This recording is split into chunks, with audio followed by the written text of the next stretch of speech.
কিরে বেলাল, এটা কেমন জুলুম? কতদিন হলো তোমার কণ্ঠের আজান শুনি না। বেলাল রে, তোর কি মন চায় না আমি নবীর জিয়ারতে আসতে? বেলাল আয়, আমি নবীর জিয়ারতে আয় রে বেলাল আয়, কতদিন হলো তোমার কণ্ঠের আজান শুনি না। স্বপ্ন যখন নবীজি দেখাইছে, এ মুসলমান, হযরত বেলাল সুদূর সিরিয়ার দামেস্ক থেকে পাগলের মতো দৌড়াইলেন, পাগলের মতো ছুটে আসলেন। যখন মদিনাতে আসলেন তখন তাহাজ্জুদের সময় চলতেছিল। তাহাজ্জুদের সময় চলার সময় হযরত বেলাল রাদিয়াল্লাহু আনহু কাঠের জালি দিয়ে তখন রওজা শরীফ ঘিরে রাখা ছিল।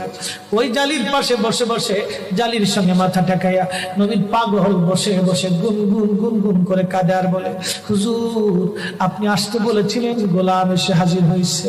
নবী গো, আজান দিতে বলেছেন, আমি আজান দিলে আপনি আগে নামাজে আসতেন, এখন আজান দিলে কি নবী আপনি নামাজে আসবেন? হুজুর এখন আজান দিলে কি আপনি নবী নামাজে আসবেন? নতুন মুয়াজ্জিন আসছে আজান দেওয়ার জন্য, এসে দেখে নবীর মুয়াজ্জিন বেলাল কাঁদে। ডাক দেখে মদিনাবাসী, শুনছো নবীর মুয়াজ্জিন ফিরে এসেছে, বেলাল আসছে, বেলাল ফিরে আসছে। এই কথা শোনার পরে সব সাহাবী ঘর থেকে বের হয়ে দৌড়ায় এসে দেখে বেলাল কাঁদে। সাহাবীরা বলে, বেলাল আজান দাও, কতদিন হলো তোমার কণ্ঠের আজান শুনি না। বেলাল আজান দাও, কতদিন হলো আজান শুনি না রে বেলাল। বেলাল বলে, সাহাবীরা রে, আমি আজান দিলে কি নবী নামাজ আসবে বলো? সালমান ফারসি রাদিয়াল্লাহু আনহু ডাক দেখে, সাহাবীরা আমাদের কথায় বেলাল আজান দিবে না, তোমরা যাও দেখো হাসান আর হুসাইন দুইজন ঘরের মধ্যে আছেন। ইমাম হাসান হুসাইন রাদিয়াল্লাহু আনহুমা যদি বলে তাহলে বেলাল অবশ্যই আজান দিবে। সালমান ফারসির পরামর্শে সাহাবীরা দৌড়ায় গেলেন। বর্তমান 7 নম্বর গেট বাবুস সালাম বরাবর একটা মসজিদ আছে, মসজিদে আলী। এটাই ছিল হযরত ফাতেমা রাদিয়াল্লাহু আনহার বাড়ি। এই বাড়িতে দৌড়াই যাওয়ার পরে ইমাম হাসান হুসাইন রাদিয়াল্লাহু আনহুমা দুইজনকে নিয়ে আসা হলো। দুইজনকে নিয়ে আসার পরে হযরত ইমাম হাসানকে দেখতে আমার নবীর মতো দেখা যাইতো, চেহারাটা রাসূল করিমের চেহারার মতো ছিল। নাতি দৌহিত্র নানার চেহারা পেয়েছিলেন, ইমাম হুসাইন ও নানার সুরত পেয়েছিলেন। দুই ভাই নানার সুরত পেয়েছিলেন। হযরত বেলাল রওজা শরীফ থেকে উঠে হযরতে হাসানের বুকের মধ্যে মাথা ঠেকায় কাঁদতেছে, ইমাম হুসাইনের বুকের মধ্যে মাথা ঠেকায় কাঁদে। হযরত ইমাম হাসান ডাক দেখে, নানার মুয়াজ্জিন, কতদিন হলো তোমার কণ্ঠে আজান শুনি না। যেই কণ্ঠ দিয়ে নানার আজান শুনাইতা, যাও গো ওই কণ্ঠ দিয়ে আমাদেরকেও আজান শোনাইয়া যাও। যখন হযরত বেলাল ইমাম হাসান এই কথা বললেন, হযরত বেলাল দৌড়ায় গেলেন। যেই বনু নাজ্জার গোত্রের মহিলা সাহাবীর ছাদের উপরে দাঁড়ায় বেলাল আজান দিত। আবু দাউদের 519 নম্বর হাদিসের মধ্যে আসছে, প্রত্যেক ফজরের নামাজের শুভেচ্ছা আদিকের আগে বেলাল দাঁড়াইতেন। দাঁড়ায় আজানের আগে বলতেন, আল্লাহুম্মা ইন্নী আহমাদুকা ওয়া নাস্তাঈনুকা আলা কুরাইশিন ইউকিমুদ্দীনাক।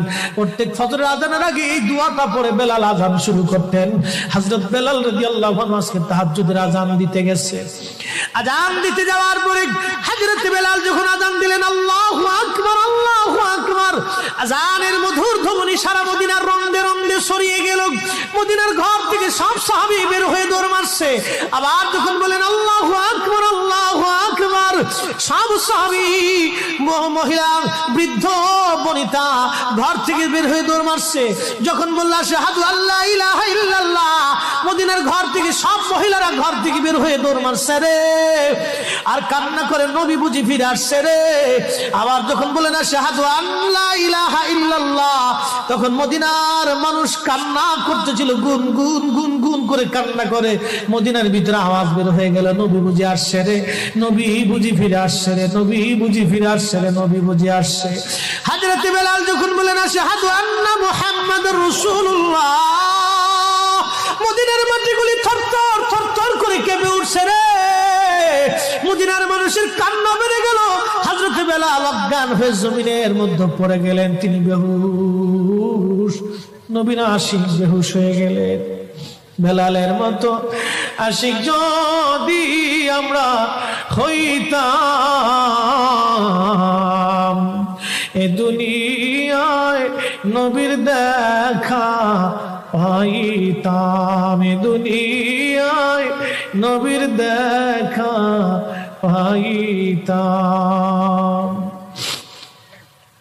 যখন হুঁশ ফিরে আসছে রওজা শরীফের পাশে বসে বসে বেলাল কাঁদে আর বলে, হুজুর আজান দিতে বলেছিলেন, আজান দিয়েছি হুজুর, আমি আজান দিলে আগে নামাজে আসতেন, আজকে আজান দিলাম আপনি হুজুর আসেন নাই।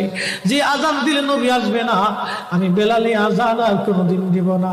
হযরতে বেলাল কিছুদিন পরে কলিজা ফেটে নবীর বিরহ বেদনা সহ্য করতে না পেরে তিনি চলে গিয়েছিলেন পরপারে।